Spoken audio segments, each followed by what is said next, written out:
Fala galera, beleza? Aqui quem fala é o Vinícius e hoje a gente vai fazer a questão 15 da Faculdade de Medicina de Jundiaí de 2023. Então, bora lá!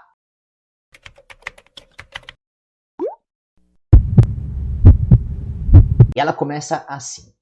Quando há o rompimento de um vaso sanguíneo em uma pessoa saudável, etapas bioquímicas ocorrem no local do ferimento e desencadeiam a coagulação, evitando uma hemorragia. Diversas proteínas, especificamente uma vitamina e um íon, atuam no local, promovendo a coagulação. Cite a vitamina e o íon que participam da coagulação sanguínea, na letra B, considerando o elemento figurado responsável pela coagulação. Por que pessoas com suspeita de dengue não devem consumir o medicamento do ácido acetil salicílico? Que papel a enzima proveniente desse elemento figurado exerce em uma das etapas de coagulação? Então, a gente precisa lembrar daquele esqueminha de coagulação que a gente tem, que principalmente no ensino fundamental, no ensino médio a gente aprende. Basicamente, nós temos o fator 2, ficando como fator 2 ativado.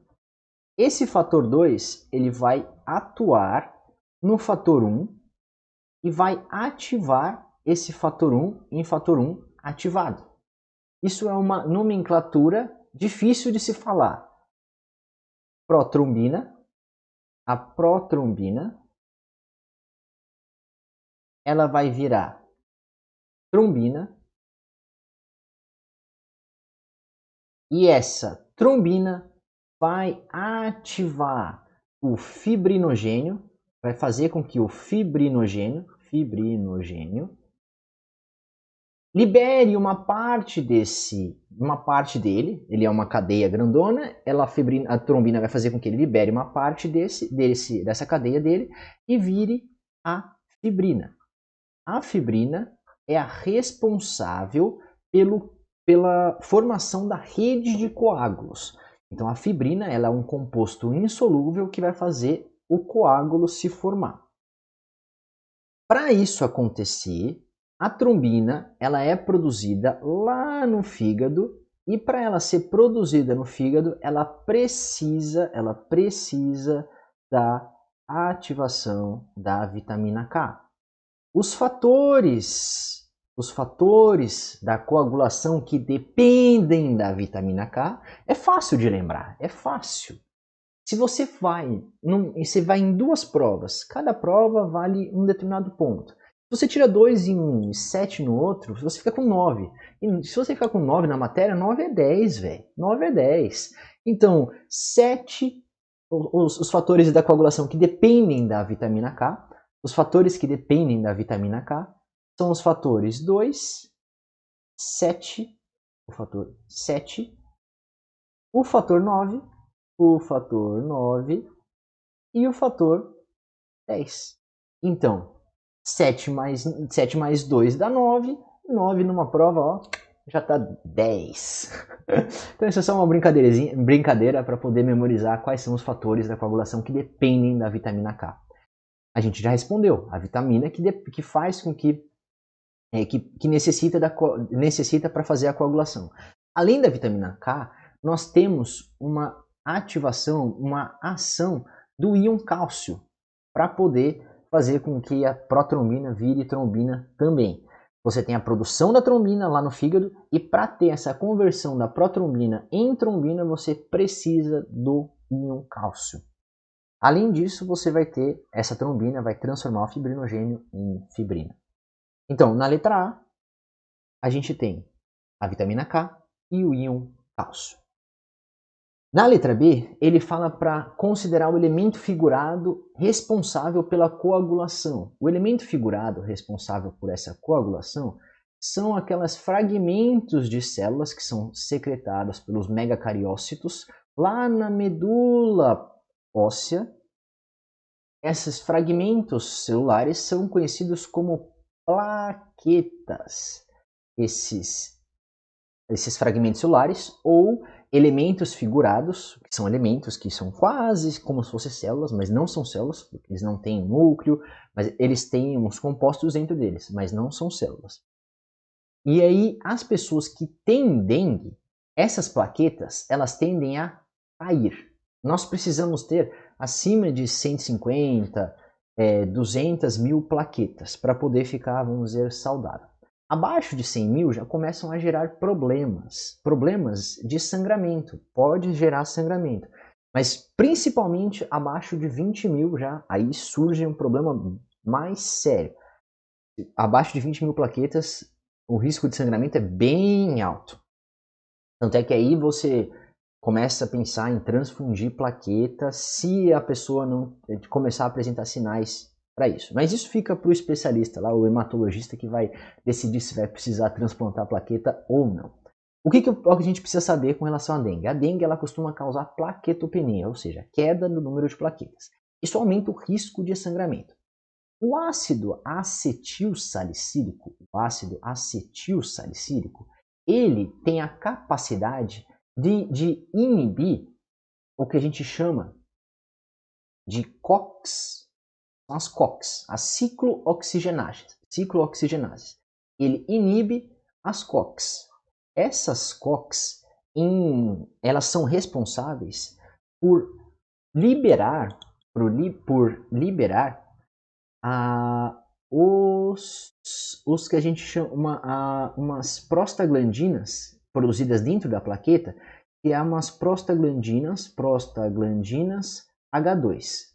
Essas prostaglandinas H2, também conhecidas como serotonina, que algumas pessoas já conhecem, serotonina, elas têm a capacidade de fazer com que as plaquetas liberem os grânulos de tromboxano A2. Esses grânulos de tromboxano A2 fazem com que a plaqueta se una.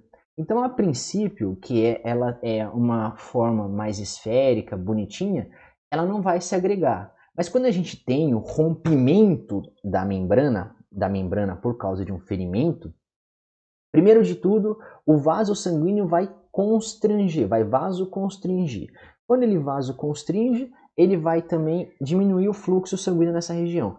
Mas ao mesmo tempo você liberou uma partezinha de dentro do vaso. Então o vaso sanguíneo tem essa característica aqui, que seria o endotélio, e tem uma camada mais interna, que tem a muscular, tem tecido conjuntivo. A partezinha azul é a que o sangue tem contato. Ele fica protegido, o sangue fica protegido. As plaquetas não entram em contato direto com essa parte amarela. Quando ela entra em contato com essa parte amarela, essa parte amarela tem uma coisa chamada fator tecidual e o fator de von Willebrand, que é o fator de von Willebrand. E quando ela entra em contato com esses dois fatores, ela fica ativada. A hora que ela fica ativada, ela começa a perder essa forma que ela tinha, toda bonitinha, regularzinha, e fica toda especulada. A hora que ela fica especulada, ela começa a se juntar com outras plaquetas para poder formar o tampão plaquetário, para poder causar a coagulação. E quem aumenta essa capacidade dela mudar a sua conformação é o tromboxano A2. Quando a gente toma o AS, você vai inibir toda essa cascata e a hora que você inibe essa cascata, você inibe a secreção desse tromboxano A2. Inibindo a secreção desse tromboxano A2, não tem a formação desse tampão plaquetário. Consequentemente, se uma pessoa que está com dengue, ou seja, já tem plaquetas reduzidas, já tem um risco maior de sangramento, toma AS ou anti-inflamatórios não esteroidais, isso vai fazer com que essas COX sejam inibidas, diminua ainda mais a agregação plaquetária, fazendo com que aumente ainda mais o risco de sangramento da pessoa. Então, basicamente, esse é o funcionamento do AS. Como que eu responderia isso nessa questão? Na letra A, eu simplesmente colocaria vitamina K e íons cálcio. Na letra B, eu ia falar, o ácido acetilsalicílico é responsável por inibir de forma irreversível a COX-1 e COX-2. Isso leva a uma inibição da produção de serotonina, que é a prostaglandina H2, o que impede a liberação de tromboxano A2, um potente agregante plaquetário. Então ele tem a capacidade de fazer com que as plaquetas se unam. E ele também é um vasoconstritor, diminuindo ainda mais a capacidade do vaso sanguíneo de restringir o sangramento. Considerando que uma pessoa com dengue tende a apresentar plaquetopenia, que isso significa diminuição abaixo dos limites inferiores de plaquetas, Tomar AS nesse quadro favoreceria o extravasamento sanguíneo, ou seja, uma hemorragia, transformando uma dengue que não era grave em uma dengue considerada grave. E aí ele pede também no final da pergunta que papel a enzima proveniente desse elemento figurado, ou seja, existe uma enzima aqui, que é a tromboplastina. Essa tromboplastina junto com o cálcio, aqui também nesse elemento que a gente tem aqui, a tromboplastina junto com o cálcio, tromboplastina, ela vai ajudar na conversão da protrombina em trombina. E aí, a tromboplastina, presente em vários tecidos, inclusive nas plaquetas, é responsável por ativar o fator 2, ou seja, converter a protrombina em trombina. Beleza? Então, essa foi a questão de hoje. Se você gostou e eu te ajudei, curte o vídeo e compartilha com os seus amigos. E se você ficou com dúvida, deixa aqui nos comentários para a gente discutir. A gente se vê na próxima e eu acho um beijo e um queijo. Tchau!